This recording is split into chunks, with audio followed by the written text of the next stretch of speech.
Hey guys, welcome back to the channel. My name is Radium and today I have another Terraria Calamity mod video for all of you. In which today I'm going to be finishing off the Calamity mod progression guide series and we're going to be covering post Moonlord gameplay for today. This is going to be a pretty exciting yet action-packed video as there is a lot to cover after the Moonlord is defeated in Calamity. So with that said, I'm really just going to get into it. The first thing I'd heavily recommend doing is crafting yourself one of the various elemental sets crafted from Luminite bars and Stardust, Nebula, Vortex or Solar Fragments. One for each class. As well as that, you can get Empyrean armor for the Rogue class.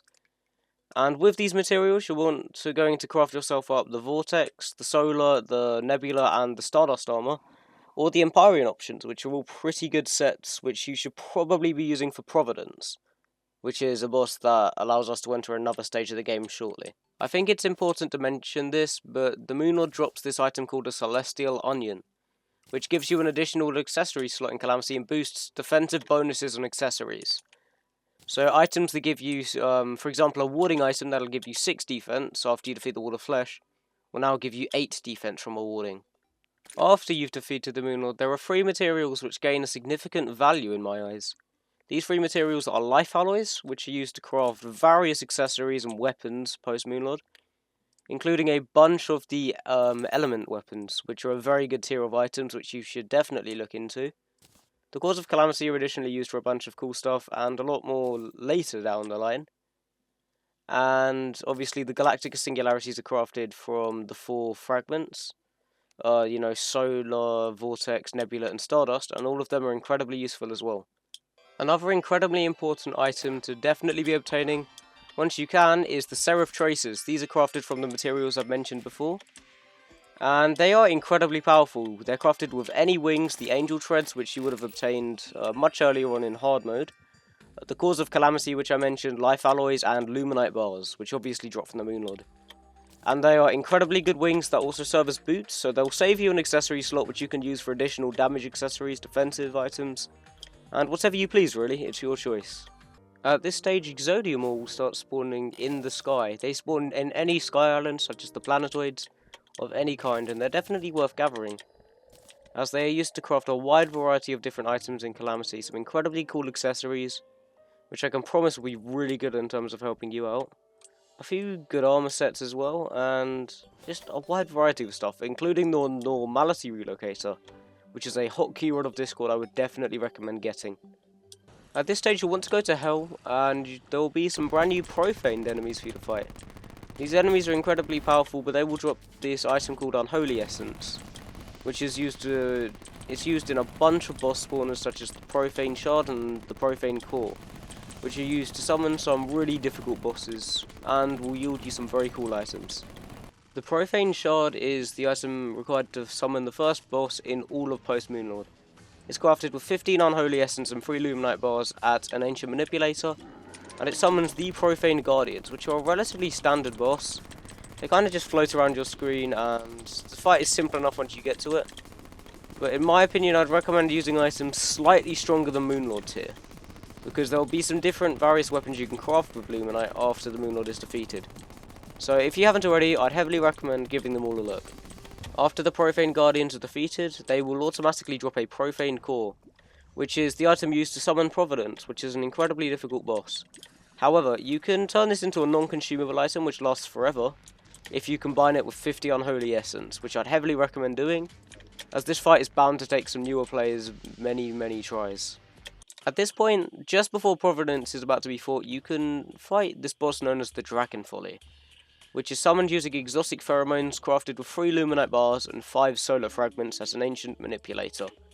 This is a very difficult boss, but can yield you some pretty cool items, so if you are having some issues with the fight, then I'd heavily recommend checking it out. I know this isn't typical order, but there's been a thing I've seen a lot of people doing recently, so I just wanted to bring this up. You can craft this item known as a Rune of Cos from 40 Unholy Essence, 5 Solar Fragments and 3 Luminite Bars. This is something I'll be showcasing off a lot more later on in the video, as it's technically supposed to be used on later. But it's an item, if you're struggling with Providence a bit too much, you can end up using now. At this stage, you are ready to fight Providence. I just want to note quickly that there are 2 different Providence fights.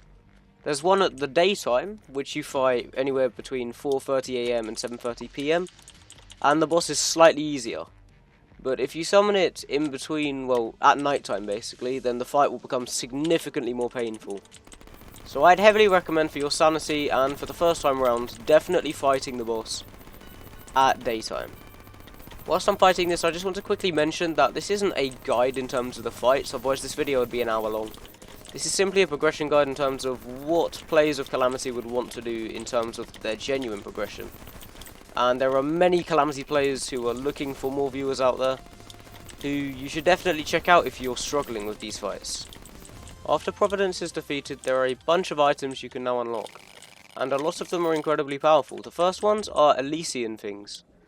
First of all, the Elysian Aegis is what you get if you fight Providence in the Underworld, which I should have mentioned beforehand. But if you choose to farm out the enemies, the Guardians, and Providence in the Hallowed biome, it'll drop some unique items, such as Elysian Wings, and the attacks will be slightly different. The boss will also drop Divine Geodes, which are used in various new items, and a new armor set. Well, two new armor sets actually, the Prismatic and the Tarragon, but Prismatic is slightly later.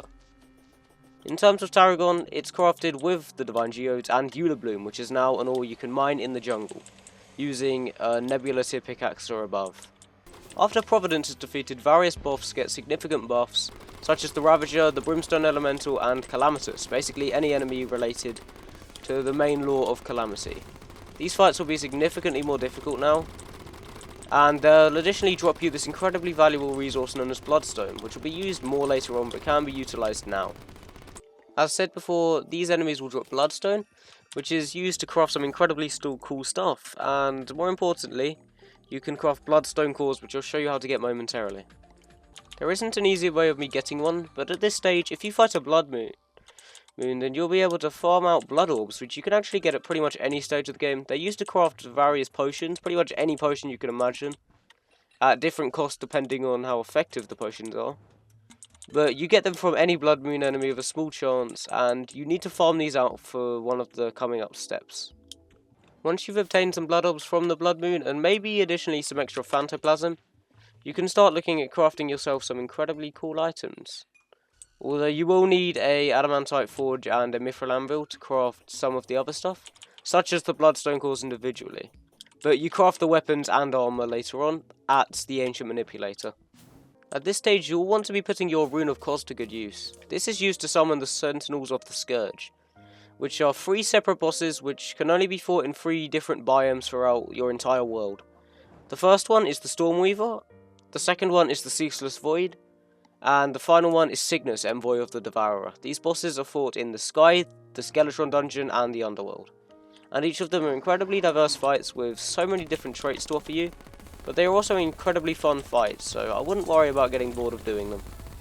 After you defeat the Stormweaver, he will drop you Armoured Shells, which are used for crafting the Prismatic Armour, which you've seen many a time already, the Shadowbolt, Staff, Sea Dragon, the Pack, and Dyphic Thunderbolt, all at different times throughout the game. But additionally, you can start working towards this, the Cosmic Worm, which is used to summon one of the hardest bosses in all of Calamity, the Devourer of Gods. You will need 2 other items beforehand, however.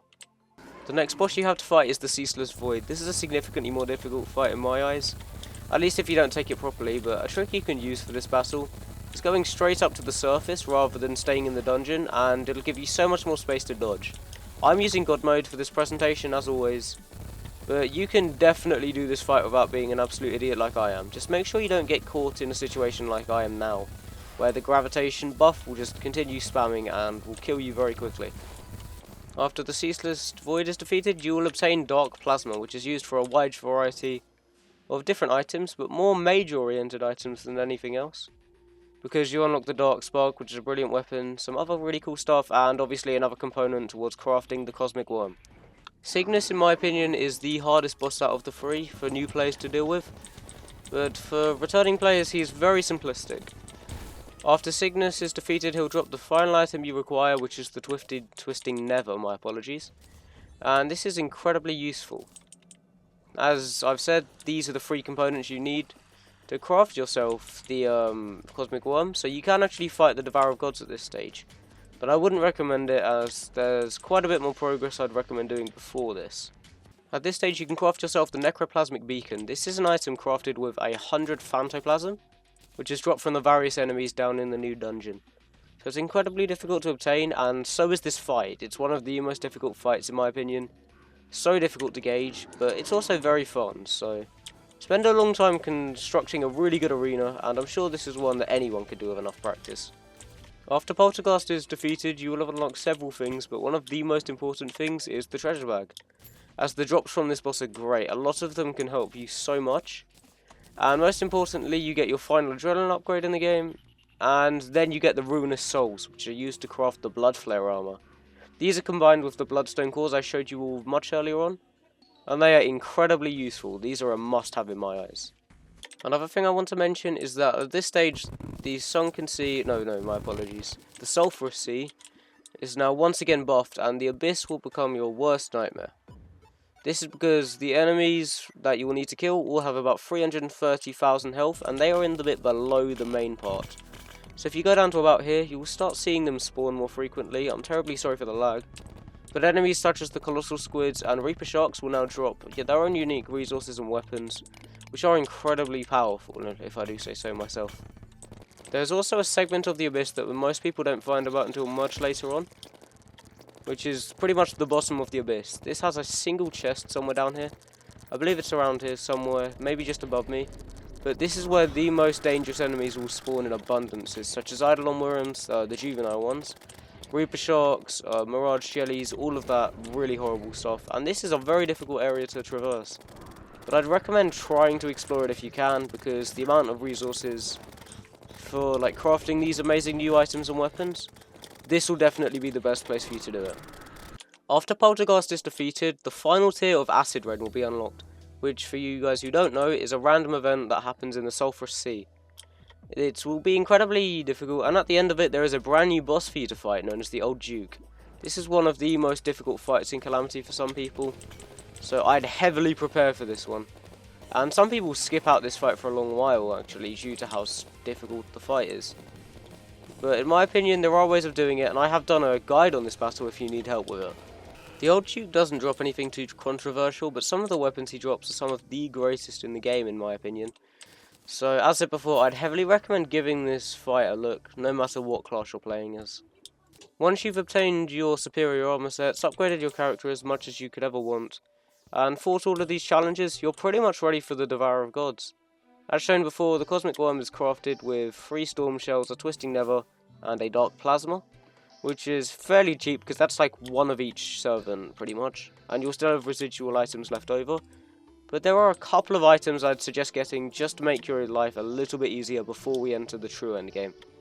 First of all, if you continue farming out Reaper Tooths, which are obviously the enemies found in the Abyss, you can craft yourself some very offensive armoured pieces. For example, the Reaper Tooth Necklace increases armour penetration by 100, and all damage by 25%, which is amazing for absolute glass cannons, but really bad for players who don't have too much experience, as it cuts your defense and damage reduction in half, which is terrible. Mega Blue is similar to that. It gives you no positive life regeneration at all, and is once again very oriented at destroying enemy defense.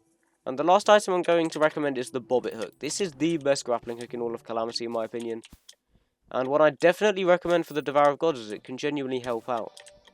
I just want to remind you guys that this fight is not easy at all, but with enough preparation and care, this fight is pretty much doable by any player.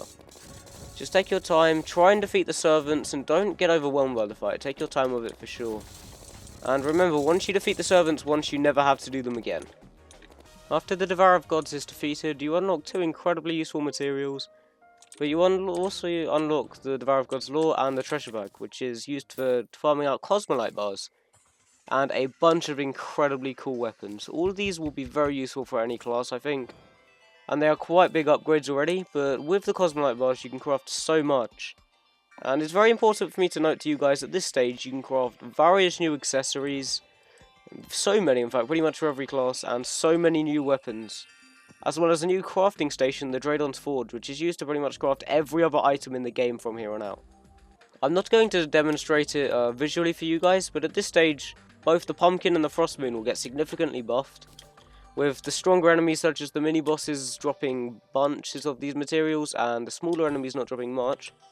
but they can respectively drop nightmare fuel and endothermic energy, which are used to craft some of these brand new incredible weapons. Just to remind you all, you can pretty much vary with any accessories you want. Use mods like the crafting guide that I use, and that'll really help you discover some accessories that are good for you. And the armor you're wanting to use at this stage is for sure Godslayer. Maybe Bloodflare if you don't see the point in an upgrade and you're fine with the bonus regeneration. But Godslayer allows you to survive a hit which would normally kill you and replenish 150 HP, which is incredibly useful for the penultimate challenge in all of Calamity, Yaren. The Dragon Egg is crafted with 15 life alloys and 15 effulgent feathers, which means this boss can be fought as early as post-Dragon Folly.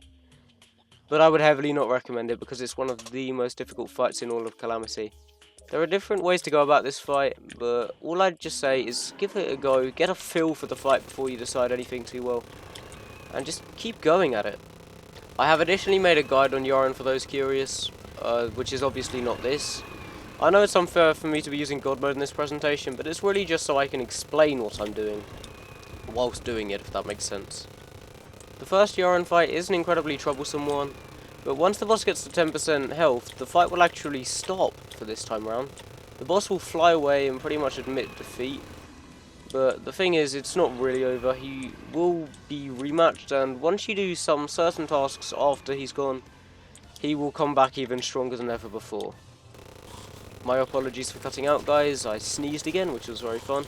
But it's used for crafting various items such as the silver armor, incredible new weapons and accessories for most classes, and overall just a bunch of things that will really improve your experience, help your DPS, and help you give yourself an advantage against the difficult Yaren.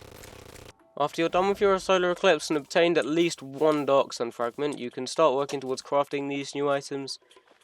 All of them are incredibly powerful. The ones I'd recommend out of all of these, in terms of an aspiring mage, would personally be the Alpha Ray, the Event Horizon, the Cosmic Shiv, the Empyrean Knives, the Ultima, the Eclipse Fall, and the Saria's Possession, but it's really up to personal preference after that. At this stage, all you need to do is really get into the Yaren attempts. This is a difficult fight that's going to take a super long time to do. And obviously having two phases is going to make this fight all the more difficult. And a way of telling that the fight is now more difficult or a different version of the battle is a slightly different version of the Infernal Catharsis song we'll be playing. This is the Rebirth remix. Just to show you all what happens, at 10.8%, 10% health roughly, the boss will change up his attack patterns and the AI will become slightly more difficult to gauge, but with enough practice this boss can fall with anyone. After Yaren is defeated, he will drop the Drew's Wings and additionally a treasure bag containing a bunch of really valuable resources and some very cool weapons, which for some reason he didn't drop the first time around, but he should normally drop said treasure bag as well before Yaren is defeated, as he normally drops it before he retreats. At this stage you're pretty much at the end game, and the first thing you're going to want to do is go underground and mine some auric ore. This is a very special looking ore, which comes in these incredibly large clusters and is incredibly valuable, as it is the best resource in all of the game. Just to give you some reference, this is what the ore looks like. It comes in absolutely insanely sized clusters, and can only be mined by a blossom pickaxe, which is crafted from Eula Bloom bars. At this stage, you can start grinding towards getting auric Tesla bars, which are a combination of various materials throughout the entire game, like the Yaren Soul Fragments, Dark Sun Fragments, Galactica Singularities, Cause of Calamity, the Ascendant Spirit Essence, which is a combination from the Endothermic Energy and Nightmare Fuel, the Unholy Essence from the Profaned Enemies, Life Alloy, and obviously enough the Oracle. These will be used to craft these incredibly useful weapons, which will all be very usable for the final boss in the game, Supreme Calamitus, which is also crafted with the auric Tesla bars. It's called the Eye of Extinction, and the only other item in the recipe is the Eye of Desolation, which is the original spawner for Calamitus. The last thing I want to do is emphasize how important it is to get this upgrade. The auric Tesla armor is absolutely incredible. The set bonus is amazing. It gives you all bonuses of like pretty much every significant post-Moonlord armor. And additionally, crafting the Celestial Traces will be amazing. These serve as the best wings in the game. And obviously you're going to want at least one of these weapons from the respective class. I've done a Supreme Calamitus guide video for you, which you'll definitely want to see if you've never seen the boss before. and hopefully that video can help people who are struggling out in terms of choosing their weaponry. At this stage, you'll want to fly up relatively high and summon the boss. It'll put you in this giant arena, which is incredibly cool looking, and the fight is the most insane experience Calamity has to offer you. Whether it's the best fight or not is irrelevant. All that I know is that it's incredibly difficult, provides a wide variety of very interesting gameplay, and overall will be a blast for you to learn.